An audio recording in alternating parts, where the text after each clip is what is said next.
beautiful spring evening. We've had a run of glorious weather this week, which has brought on so many flowers in the garden, including the Thalia under the Lime Avenue. That is just been probably quite one of the highlights this week for me. And just above me here, we've got our wisteria, and that's not far off as well. So in probably a few weeks' time, this will be a shower of beautiful flowers. Before I go through what I'm going to do in the garden, just in this section here, I'd like to take you back to one of the most beautiful mornings of this week. The woodland, the sunrise, it was magical. Have a look at this and just listen to the birds and enjoy the flowers.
Wasn't that magical? I was outside with my cup of tea, enjoying every single moment. I wish I could have bottled it and kept it for much longer. Today I'm going to show you 3 plants that I'm going to be cutting back.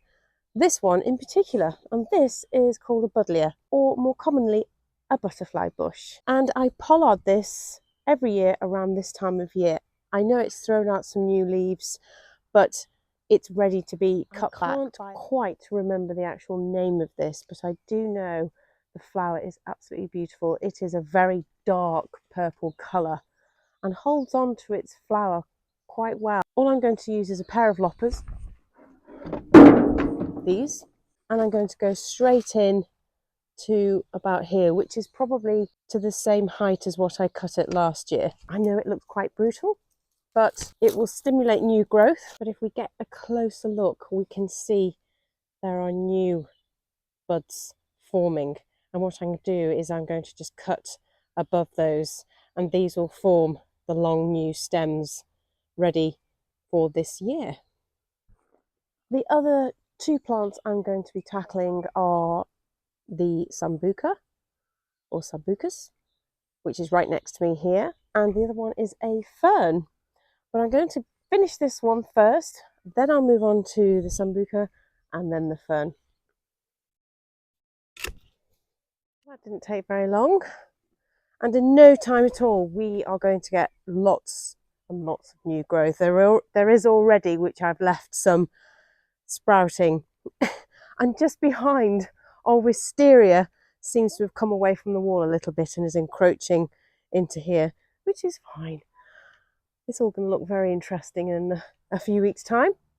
Moving on is our Sambucus. I'm pretty sure that's what you call it. Tom usually is around to correct me, but not today.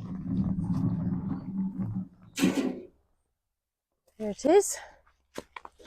Its common name is elder, and you get these lovely elder flowers on them. This particular one is a very dark leafed one, and it produces very pretty flat pink flowers. It's really lovely, but it has to be kept in check, a bit like the Buddleia, and we pollard it every year around this time of year.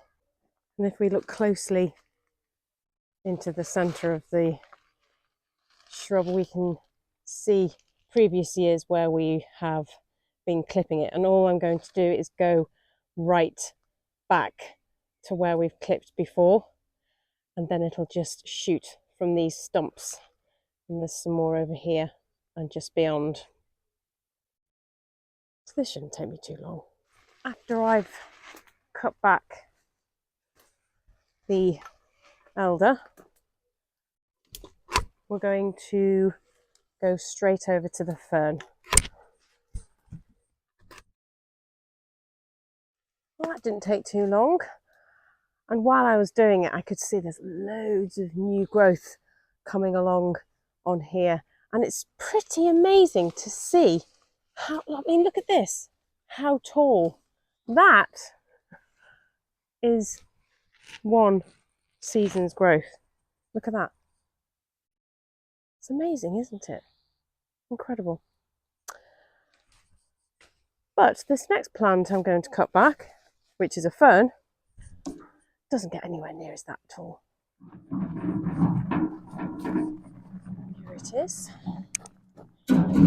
This is called a shuttlecock fern, and my friend gave it to me out of her garden. I think she'd split hers and gave me a clump of it, and it is quite big now, and it's grown, and I say every single year I'm going to split it and move it into the woodland. But we get to this time of year and things rev up in the garden. There's so much to do, and unfortunately this just keeps getting bigger, and that's fine. It'll just keep getting bigger and bigger, which means more and more to plant elsewhere when we get a chance to dig it up and split it. As I have got a little bit closer to here, I've noticed there are one or two fronds that have started to unfurl, so I'm going to have to be quite careful. I think this warm weather we've had has brought some of them on quite quickly, but that's fine. This has actually dried out quite a lot, and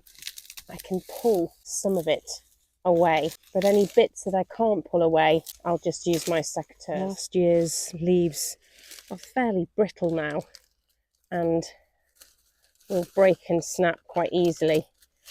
I'm going to put some gloves on so I don't tear my fingers up at all. But as we get deeper in here, we can just see these unfurling. So these are this year's leaves, and it's amazing. I just love how they're all tightly rolled up like a ball, and they sit at the base here in these tight clumps, ready to become a leaf, just like that. All looking so much tidier. It doesn't look much right now. In fact, it looks maybe quite boring to some people, very brown, but literally in a matter of weeks, this will spring to life. It already is. The closer you get to it, you can see everything starting to unfurl, and my goodness, once it's sprung back into life, it really does take off. I think ferns are fascinating to look at, and the closer you get, the more interesting they truly are.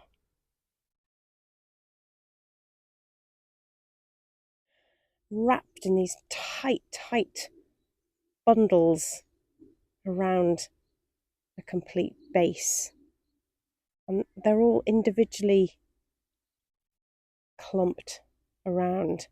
Now, if I was going to split this up, I would start from the outside, and I would probably chop away this and then move it on somewhere else. But I think looking at this now it is waking up, and quite a lot as well. it makes me quite reluctant to want to start messing about with it, because I'll be in great danger of damaging a lot of these new leaves that are starting to unfurl. The best time probably to split this is probably either at the end of the season or about a month ago when it was completely dormant, and then you can start chopping at it without worrying about upsetting these new leaves. Got a little bit of clearing up to do before I go in, but before I completely go, this week has brought out our magnificent Magnolia Limelight inside the walled garden. And I went in there last night and took some beautiful footage of it for you. Also, that morning, our Malus Evereste that's pleached at the back of the house has started to blossom and looking quite special. I'm going to leave you to enjoy the beauty of the flowers of these two magnificent trees. Thank you for watching. I hope this has been helpful, and I look forward to seeing you next time. Bye.